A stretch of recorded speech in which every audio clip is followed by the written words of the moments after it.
저희는 이제 첫 번째 이슈로 한번 넘어가 보겠습니다. 한동훈 위원장이 한 달 만에 공개적인 발언을 했죠. 어떤 발언입니까? 그 감독님, 한동훈 위원장 페이스북 그거 좀 한번 띄워주시겠어요? 예. 네, 떠 있네요. 어제 밤이었어요.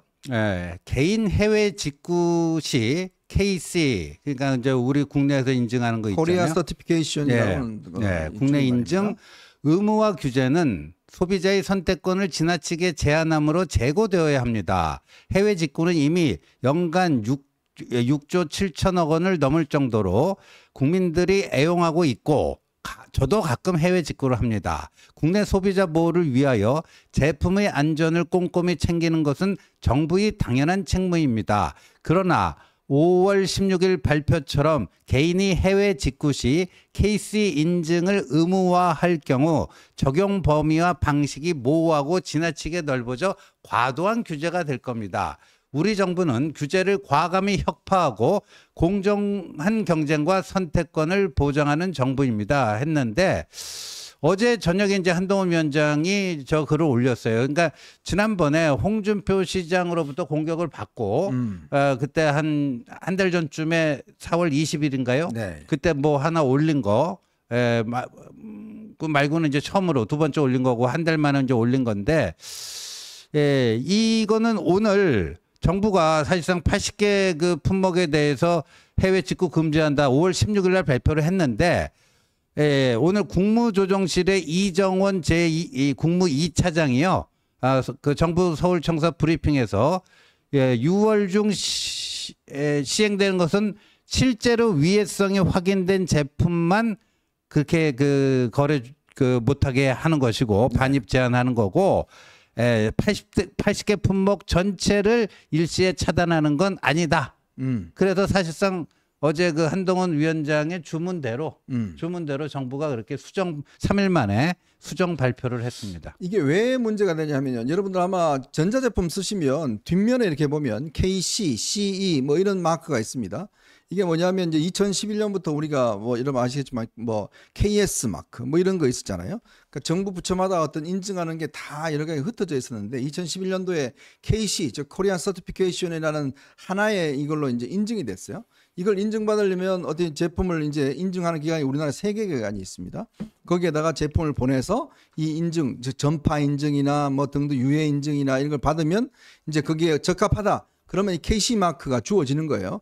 근데 이 KC 마크 하나 따려면 요즘 같은 경우는요, 한 4, 5개월 정도 걸린다 그래요. 4, 5개월이나. 돈도 한 수백만 원 든다고 그럽니다.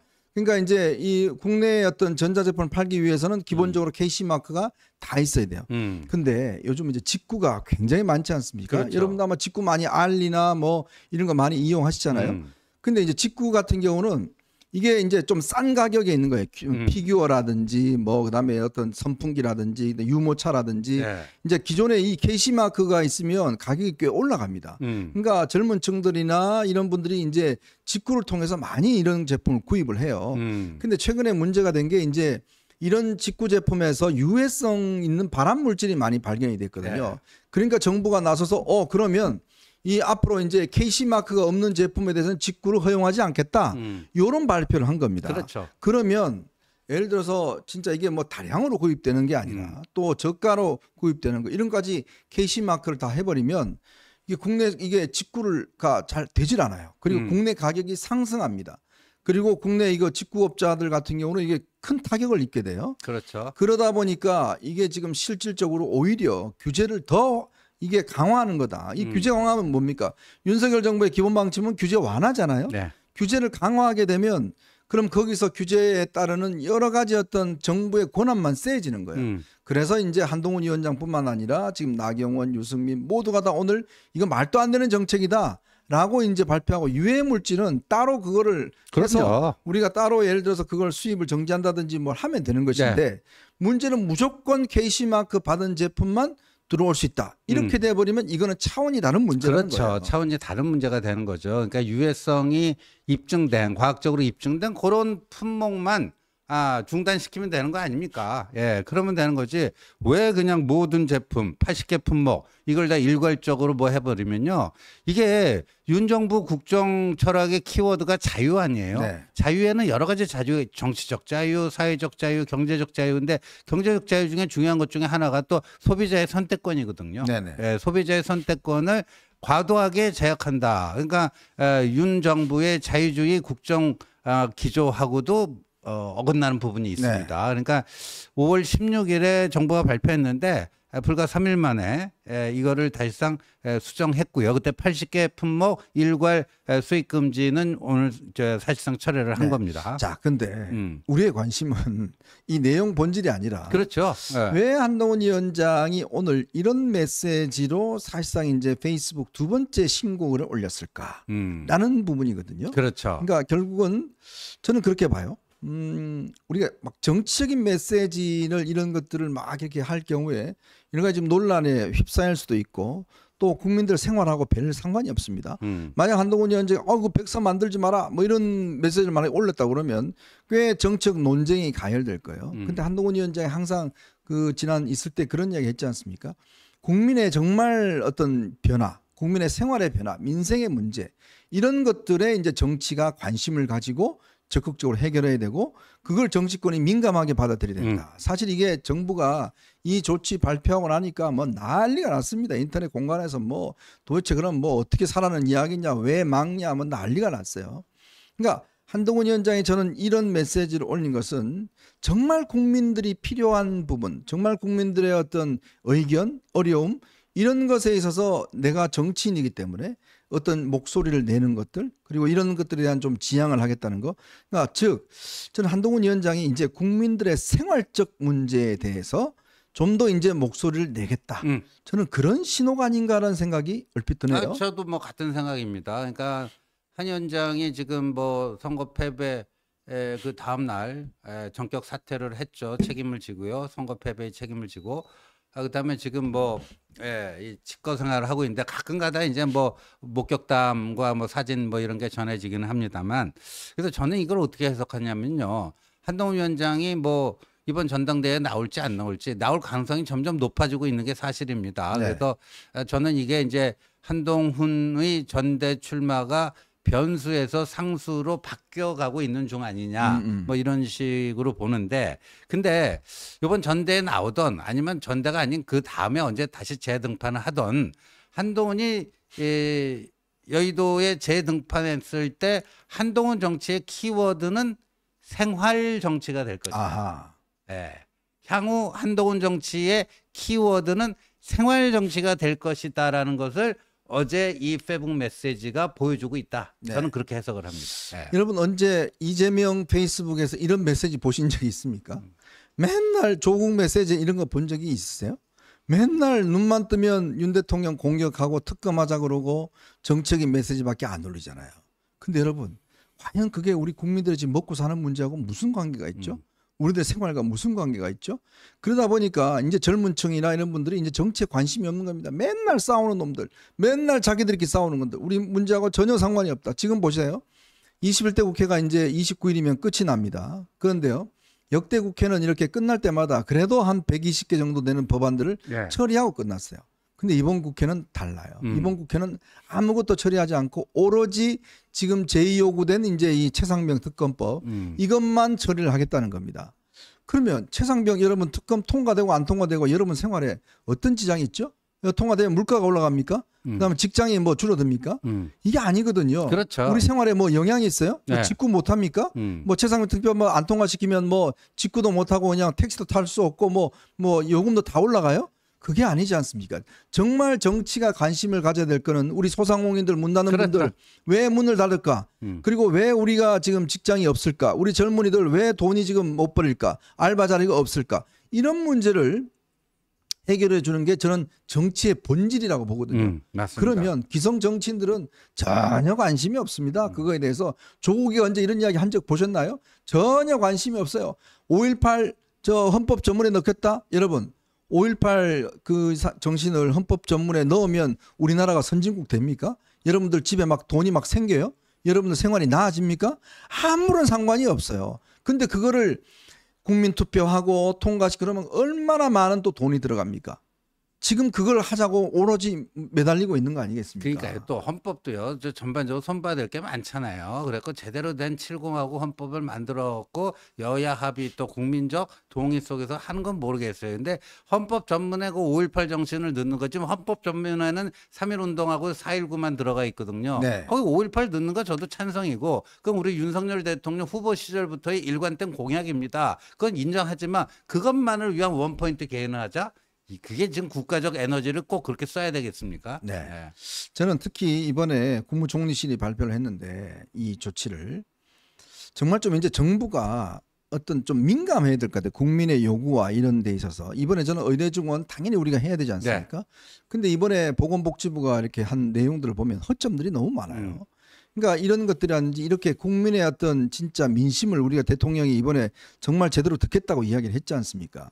그렇다면 이런 것들도 만약 이게 됐을 경우에 막 발암 물질이 많으니까 딱 단순하게 생각되는 게 그거잖아요.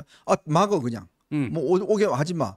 이래버리면 이게 좀 문제 차원이 다르지 않습니까? 그렇죠. 그러니까 이 여기서 그냥 실점을 하는 겁니다. 정부가 실점하는 이유가 이 사람들이 한 번도 직구 안 해봤는데 저 같은 경우도 직구를 많이 하는 사람들 같은 경우는 당장 그게 딱 생각이 나잖아요. 네. 그러니까 그게 바로 민감성입니다. 민심에 대한 민감성이에요. 그런 것들을 해결을 해야 되는데 또 정부가 이걸 하니까 이제 정치인들이 나서는 거고 이렇게 또 바뀌어지는 거 아니겠습니까? 그런 부분들을 좀 우리가 민감하게 바라볼 필요가 있다.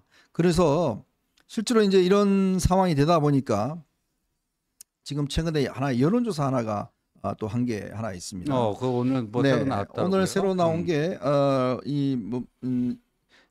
이너텍 시스템즈 처음 들어본 건데 이게 아마 레지스탕스 TV라고 여기서 이제 의뢰를 해서 여론조사를 한 모양입니다. 자, 한 모양인데 대권 관련해서는 이재명이 33, 한동훈이 29. 뭐 이런 지금 양강 구도가 되었다 그래요. 대권 관련해서는 이렇게 차기 대권주와 관련해서는 이재명과 한동훈 이 양강 구도가 일단 성립됐다 그렇고 국민의힘 지금 그 전당대회 관련해서 당 대표와 관련해서는 또 한동훈 위원장이 또 높게 나타났습니다. 이 한동훈 위원 지금 보이시죠? 50점? 제가 저거는 이제 그 전체 유권자 민주당 지지자까지 다 포함된 거니까요. 네, 저건 별 의미 없어요. 네네, 저거는. 맞아요. 저거는 의미 없고요. 이제 항상 뭐 제가 강조하지만 이 당 대표가 됐던 당의 대선 후보가 됐던 반대당 지지자들을 빼고 그 카운트하는 게 그게 정확합니다. 자, 빼고 보니까 한동훈 위원장이 51.5%, 유승민이 12%, 나경원 9.1, 안철수 7.9, 네, 김태호 그렇죠. 4.1 뭐 이런 순서로 나타났다는 거 아니겠습니까?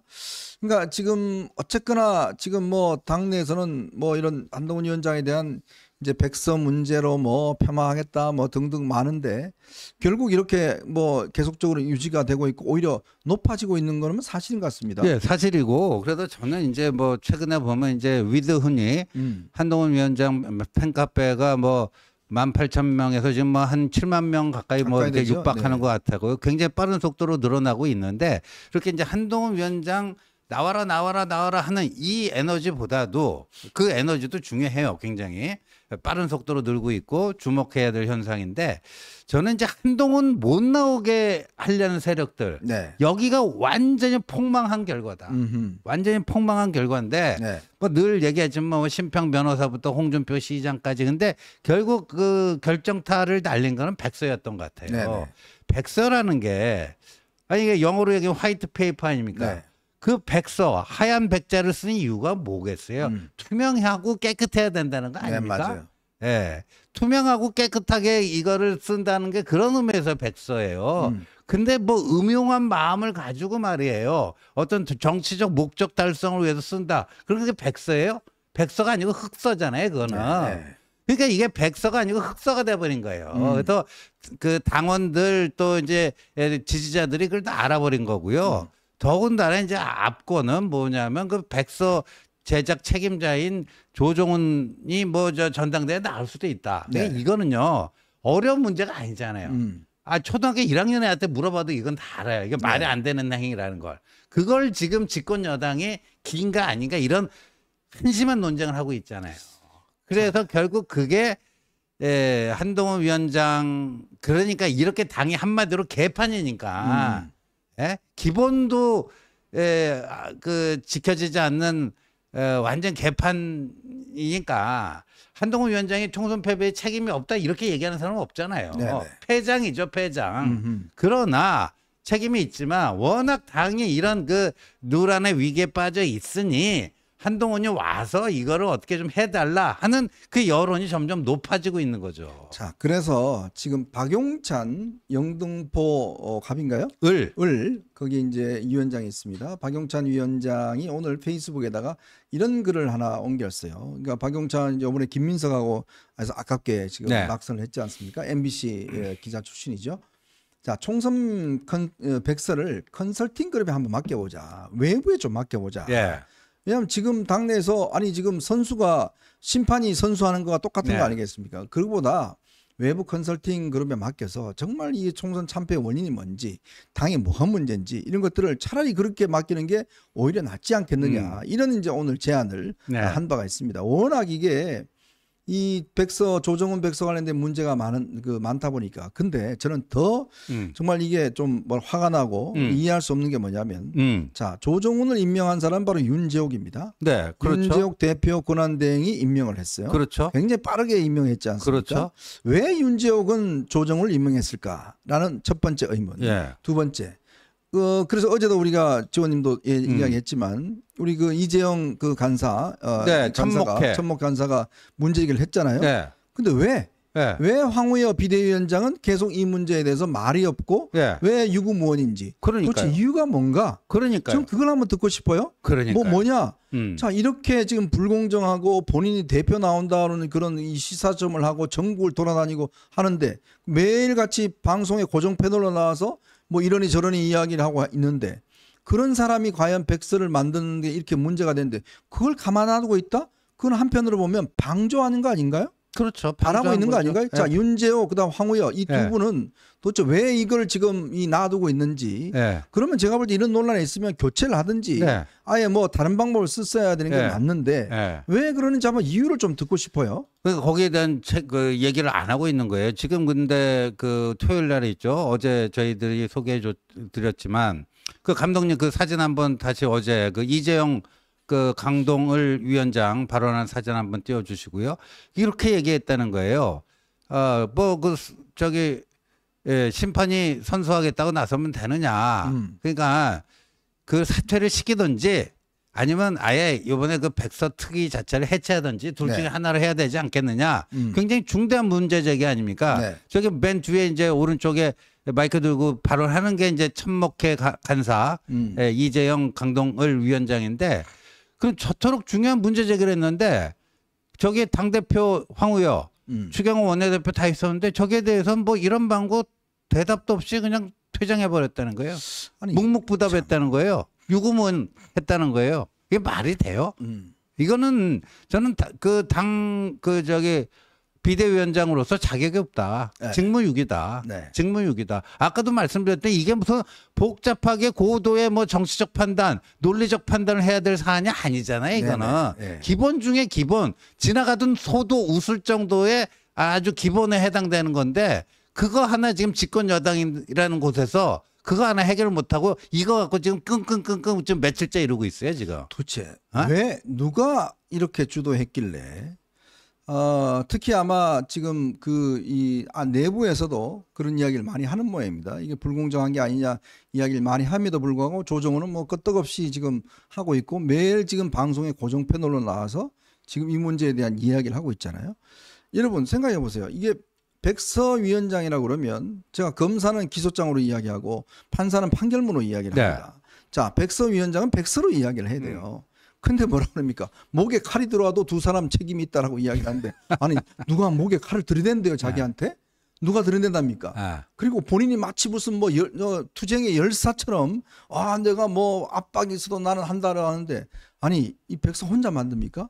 사람들이 논의해서 만드는 거잖아요. 근데 그걸 만들 위원장이 나는 목에 칼이더라도 나는 두 사람 책임 있어요 라고 이야기를 하면 무슨 뭐 정말 대단한 열사인 것처럼 그렇게 자식 자신을 지금 띄우고 있잖아요. 네. 그러면서 저는 뭐 부름이 있으면 마다하지 않겠다? 네. 결국은 출마하겠다는 뜻 아닙니까? 그러니까요. 그런데 그 비대위원장 원내대표 당 지도부가 저걸 그대로 뭐 한마디 재지 좋다 하지 않고 그냥 방치하고 있어요. 그러면 공범들 아니에요, 공범들?